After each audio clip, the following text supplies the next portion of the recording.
حقیقت نہیں مانا اور یہ عوام کے سامنے جھوٹی کہانیاں گھڑتے رہے اور کہتے رہے کہ یہ سائفر جو ہے حقیقت نہیں ہے، یہ ایسے ہی کاغذ کا ٹکڑا ہے، اور کاغذ کا ٹکڑا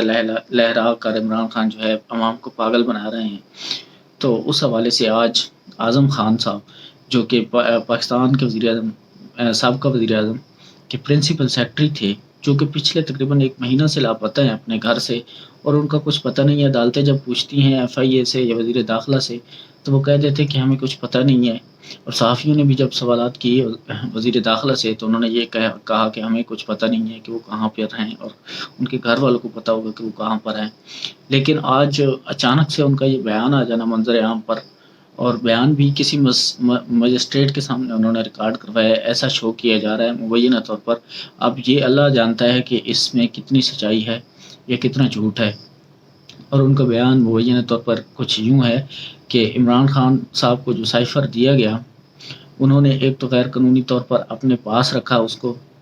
وہ کسی کو دیا نہیں انہوں نے، حالانکہ وہ قانونی طور پر اپنے پاس نہیں رکھ سکتے۔ تو اس سے یہ ایک بات تو صاف ظاہر ہوتی ہے کہ وہ سائفر اصل میں تھا، حقیقت تھی سائفر،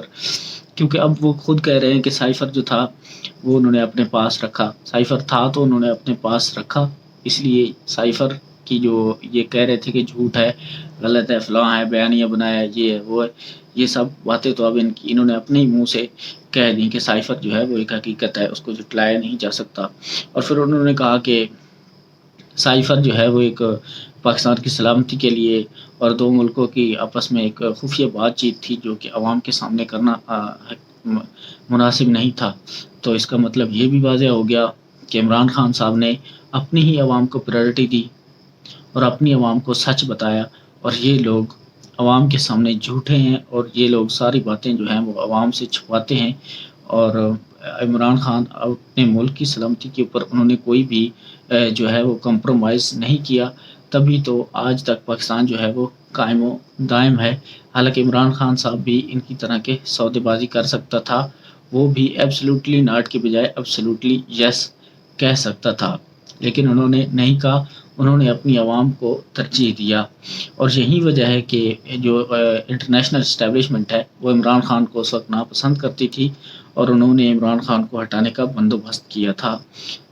اسی وجہ سے انہوں نے ایک سائفر بھیجا اور عمران خان کی حکومت کو ختم کیا۔ لیکن اگر یہ بات اب شروع ہو ہی چکی ہے تو خان صاحب تو پہلے دن سے ہی ڈیمانڈ کر رہے ہیں کہ سائفر کے اوپر ایک انڈیپینڈنٹ بینچ بنایا جائے، انڈیپینڈنٹ جو ہے وہ ایک کمیٹی بنائی جائے جو کہ اس کے اوپر تحقیقات کرے کہ سائفر کس نے بھیجا، کہاں سے آیا، اور ان سے بھی پوچھا جائے کہ آپ نے بیرونی اکاؤں کی جو ہے ان کو تسکین پہنچانے کے لیے پاکستان کی سلامتی کے اوپر سب سے زیادہ جو ہے ڈاکہ تو آپ لوگوں نے ڈالا ہے کہ بیرونی اسٹیبلشمنٹ یا پاکستان کی جو دشمن ہے ان کے ساتھ مل کر اپنے پاکستان کی جو قومی سلامتی ہے اس کو خطرے میں تو آپ لوگوں نے ڈالا ہے۔ لیکن بہرحال یہ ان لوگوں کا اب بیانیہ بنانے کی کوشش ہے، اور یہ لوگ چاہتے ہیں کہ ہم نے بھی الیکشن میں جانا ہے، نومبر میں الیکشن ہے، تو یہ لوگ چاہتے ہیں کہ ہمیں لیول پلینگ فیلڈ ملے۔ ان لوگوں نے پہلے عمران خان صاحب کے اوپر بے بنیاد کیسز بنائے، 200 سے اوپر کیسز بنائے، جب ان میں کچھ نہیں بن سکا، عوام کو یہ قائل نہیں کر سکے، ان کے اوپر کرپشن وغیرہ کے الزامات وغیرہ لگائے، لیکن جب ان کے خلاف کچھ بھی نہیں نکلا تو اب یہ ایک ناکام اور کوشش کرنے کی کوشش کر رہے ہیں، ایک اور ناکام کوشش کرنے کی کوشش کر رہے ہیں کہ ان کو کسی بھی صورت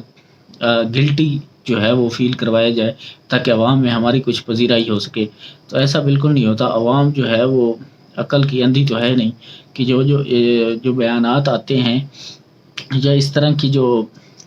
آتے ہیں اسٹیٹمنٹس، وہ کسی ادارے یا کسی ایسی عدالت میں آئیں جس کے اوپر عوام اور تمام سیاسی پارٹیوں کا اعتماد ہو۔ اس ادارے کے سامنے اگر ایسے افیشلز کے اسٹیٹمنٹس آتے ہیں تو کچھ نہ کچھ عوام اس کے اوپر بلیو کرے گی۔ لیکن اگر اسٹیٹمنٹ بالکل ہونے بھی ایسے ہی ہیں جو یا تو پریشر یا دباؤ دے کے ان سے کوئی بیان دلایا گیا ہے یا خود سے بیان گھڑا گیا ہے کچھ بھی کر کے، لیکن یہ ایک جو ہے فری اور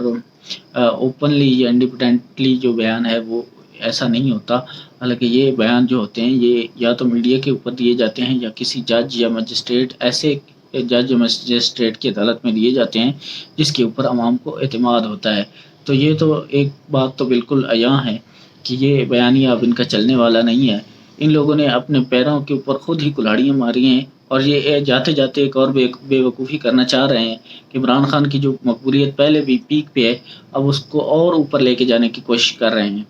تو امید ہے کہ یہ ان کا بیانیہ بھی 2-3 دن کے اندر ٹھوس ہو جائے گا. ناظرین آج تک کے لیے اتنا ہی.